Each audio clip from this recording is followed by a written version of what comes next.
America is hateful of black people because we have done the one thing that they never wanted us to do: survive. We exist. We are still here.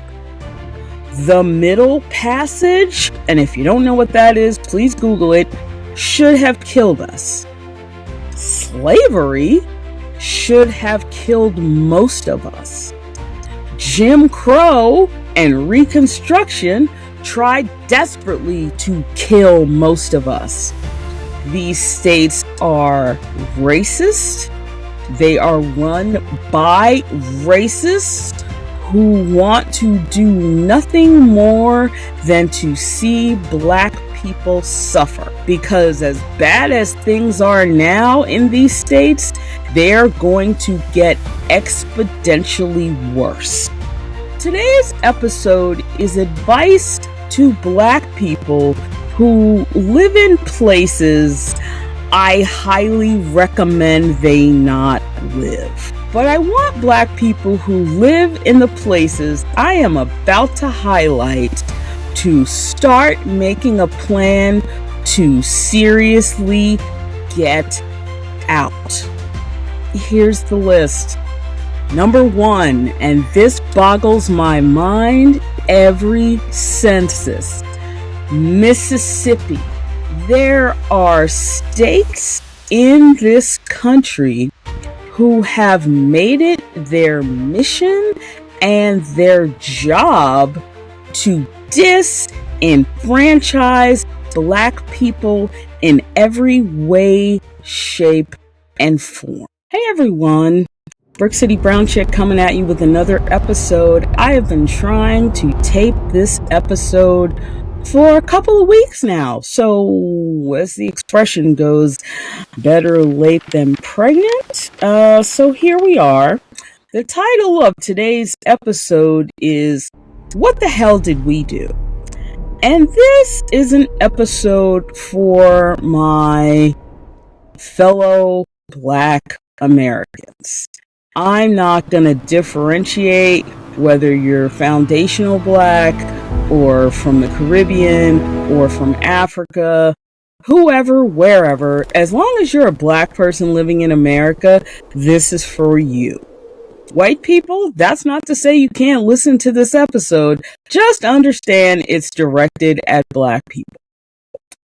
All of the incredible nonsense that has gone on in the last several weeks that have involved black people, including a man being found not guilty for killing a kid he shot in the back, a black 17-year-old kid being sentenced to 35 years in jail by an all-white jury in Texas for killing a fellow 17-year-old kid, and having the father of the dead kid come out and be racist and crazy on social media, to some UFC idiot calling the former First Lady of the United States, who has had 2 children, a man.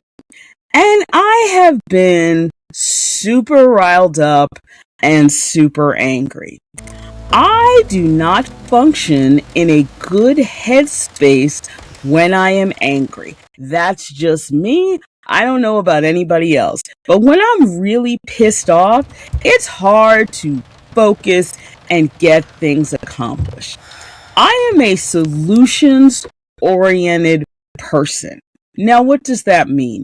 It means that whenever I'm angry or frustrated about a situation that I personally cannot do a whole lot about, such as racism in America, I have to find my own small solutions to these problems. And so today's episode is advice to black people who live in places I highly recommend they not live. There are states in this country who have made it their mission and their job to disenfranchise Black people in every way, shape, and form. And so if you're a Black person and you live in one of those states, I want you to really sit down and consider moving. Now, I realize moving is not something most people can just do. It takes resources. It takes having a job where you're going. It takes finding a new place to live. It is not something most people can just snap their fingers and do.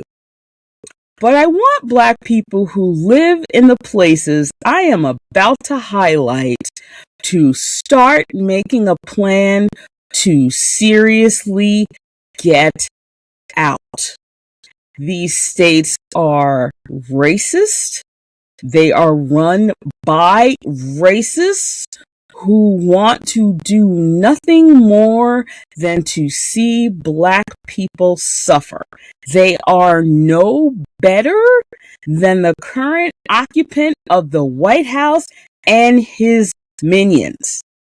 So my advice today to Black people who live in the places I'm going to talk about is to understand that your responsibility is to yourself and to your children.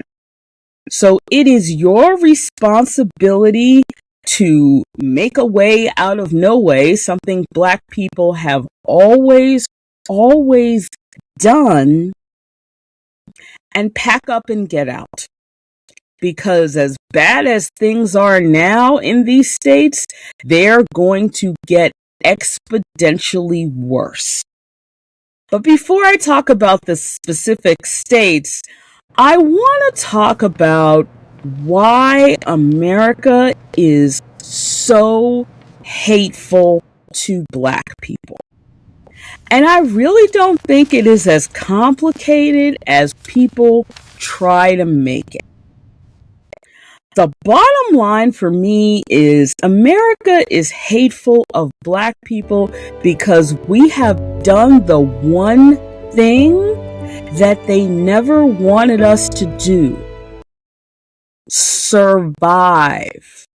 We exist. We are still here. The Middle Passage, and if you don't know what that is, please Google it, should have killed us. Slavery should have killed most of us. Jim Crow and Reconstruction tried desperately to kill most of us.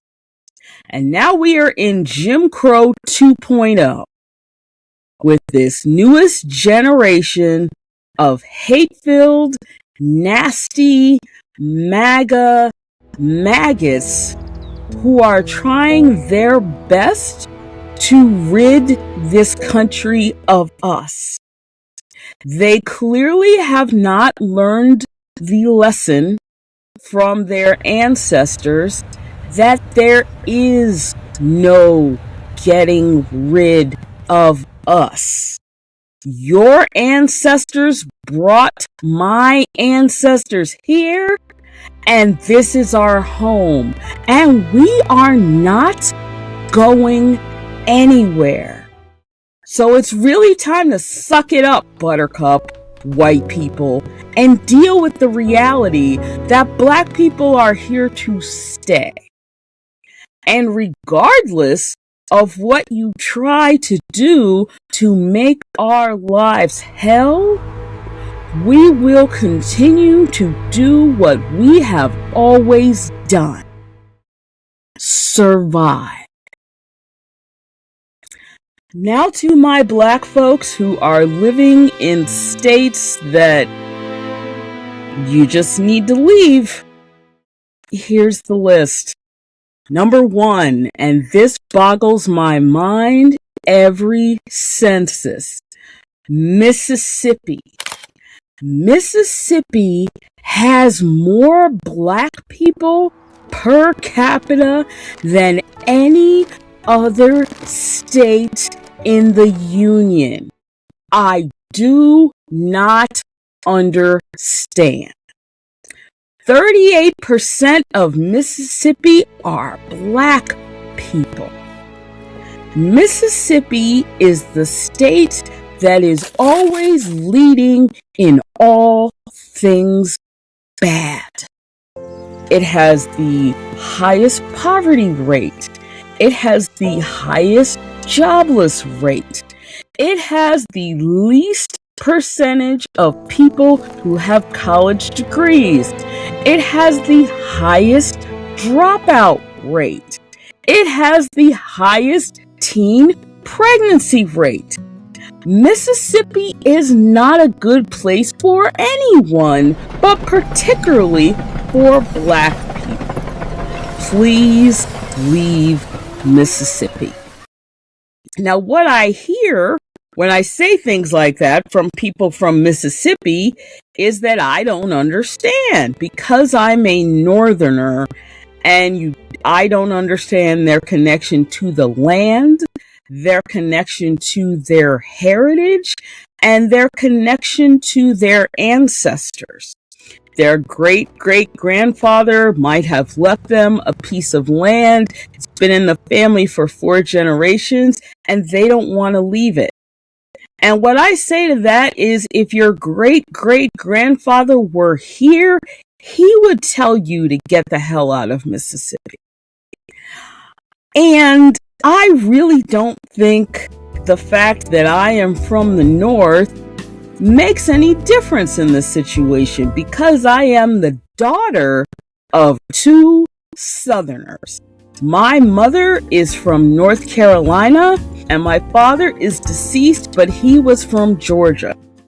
And they both had the sense in the 1950s to get the heck out of both of those places because of Jim Crow, because of the Klan, because of the racism.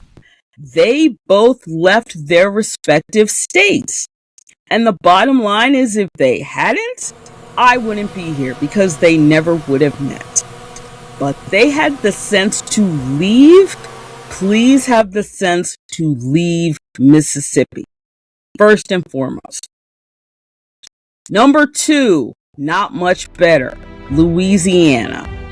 35% of the people who live in Louisiana are black.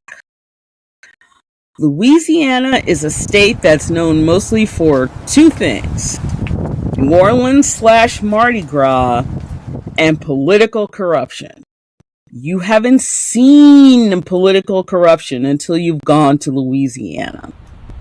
It is poor, and most people don't have a sense of how poor, but Louisiana is poor. And most of it outside of New Orleans and a couple other places, Shreveport maybe, it's rural and it's not promising for people of any type, honestly. But for people who are black especially, Louisiana does not hold good prospects for the future. So that is the second state I would tell you to get out of any way you can. The third state is my father's home state, Georgia. 32% of Georgians are black. The Republican Party has made it its mission in Georgia to disenfranchise black people and their right to vote in every way, shape, and form. It is not a safe state for us.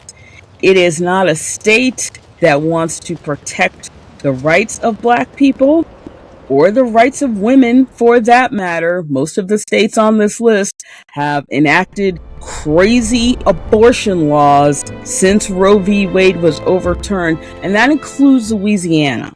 So if you are a black person and your family has lived in Georgia for generations, you can leave and you can make a better life. My father left Georgia because he spent 2 tours in the Korean conflict. He spent 2 tours in Korea as an army medic. And if you're not sure what an army medic is, Google the show MASH. That's what the show MASH was about.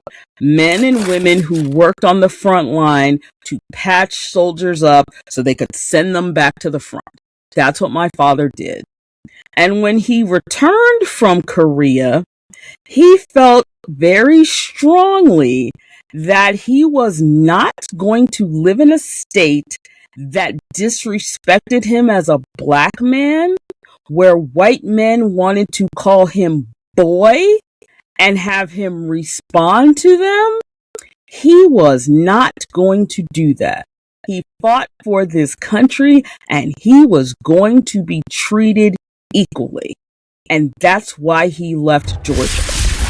Most of his brothers stayed in Georgia, and whenever we would visit them, they would have commentary about why my father left Georgia. And he would always just say to them, I was not prepared to come back and be treated like dirt.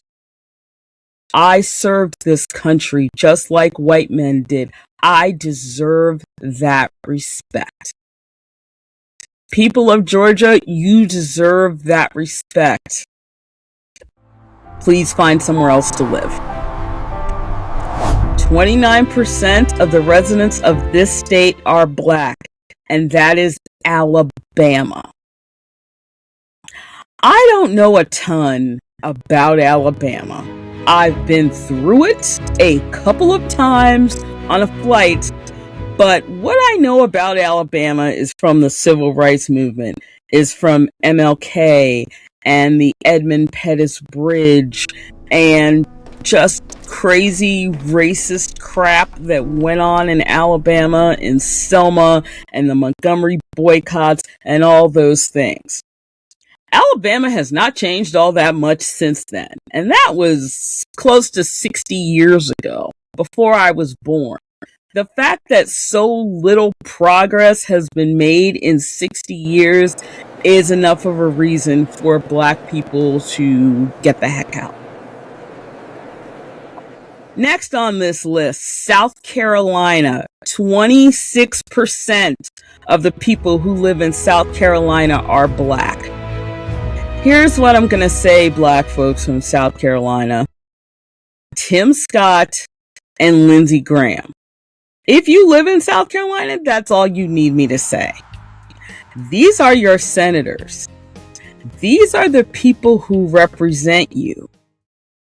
Lindsey Graham lost his mind, I think, after John McCain died and became a MAGA bootlicker apologist idiot. And Tim Scott, I don't have any words for Tim Scott, besides he's a self-hating black man. Him, Clarence Thomas, Byron Donald, there's a whole list. But that's who Tim Scott is. So, South Carolina folks, flee.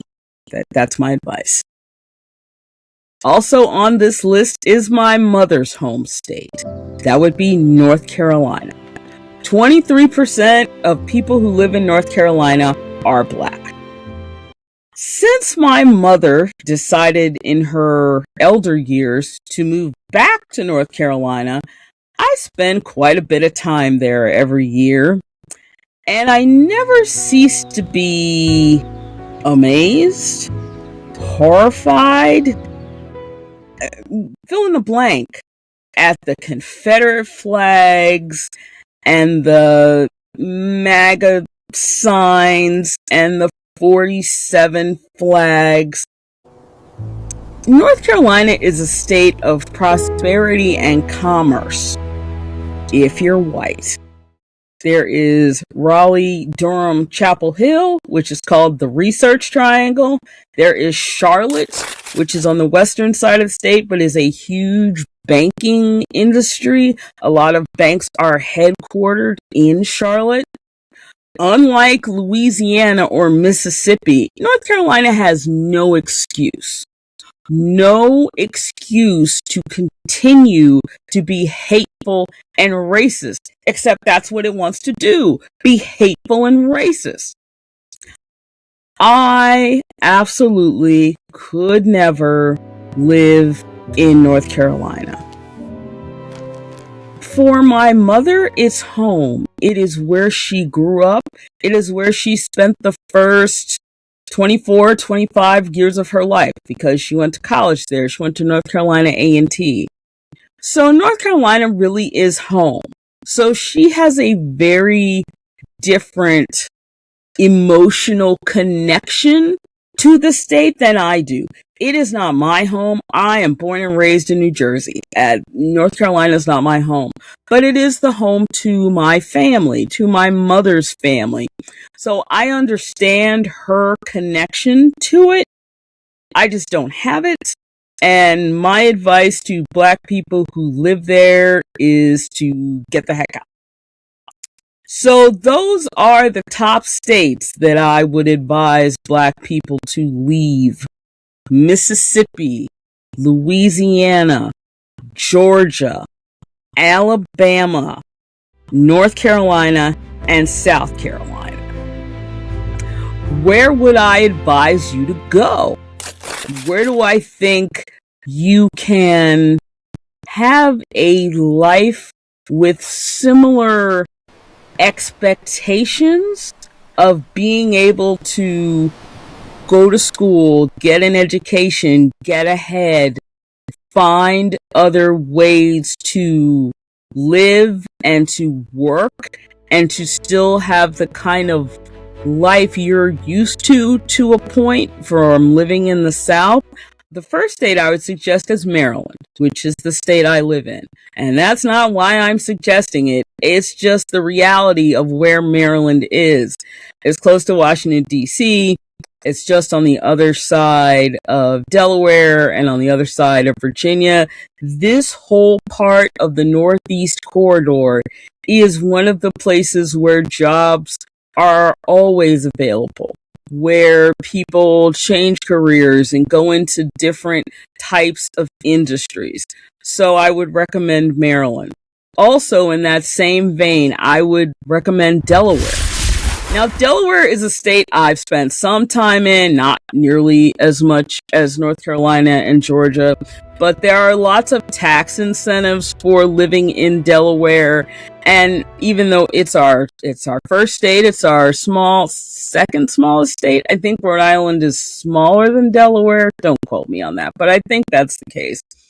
But Delaware is definitely sort of a hidden gem of the East Coast. If you say Delaware to most people, they're kind of like, that's where my credit card bill goes, because Capital One and Chase and Citi and a bunch of other companies like that have P.O. boxes and outlets in Delaware. That's where they're incorporated because they have corporate tax incentives as well.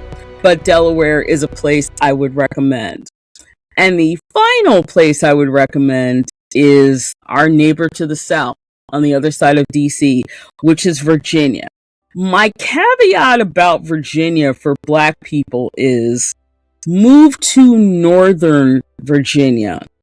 With Virginia, there's an old saying, there is Northern Virginia and there is the rest of Virginia. And that is totally valid. Keep in mind that Virginia was the seat of the Confederacy, Richmond, Virginia. So once you get past Northern Virginia, once you get past like Quantico, where the Marine base is, and Dale City, those kinds of places, Virginia starts to get much more rural and much more southern. You go to Lynchburg, if you go to Richmond, if you go to Charlottesville, and if you remember what happened in Charlottesville a few years ago, that's the rest of Virginia. So as a Black person, if you're going to move to Virginia, please stay in Northern Virginia. So the message of this week's podcast really is we, Black people, are going to continue to survive and to take care of each other and to see this country through to the other side of its hateful, racist turn that it has taken with this occupant of the White House. So everyone, please take inspiration from watching the Obamas open the Barack Obama Presidential Center and how many people came out for them and how hopeful both Barack and Michelle's speeches were. And keep the faith.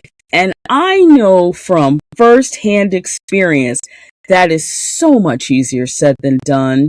The last year and a half of this administration has been ugly and brutal and nasty and just incredibly hateful. It is hard to have hope in the face of hate. But that's what we have to do, because that's the only way we're going to get to the other side.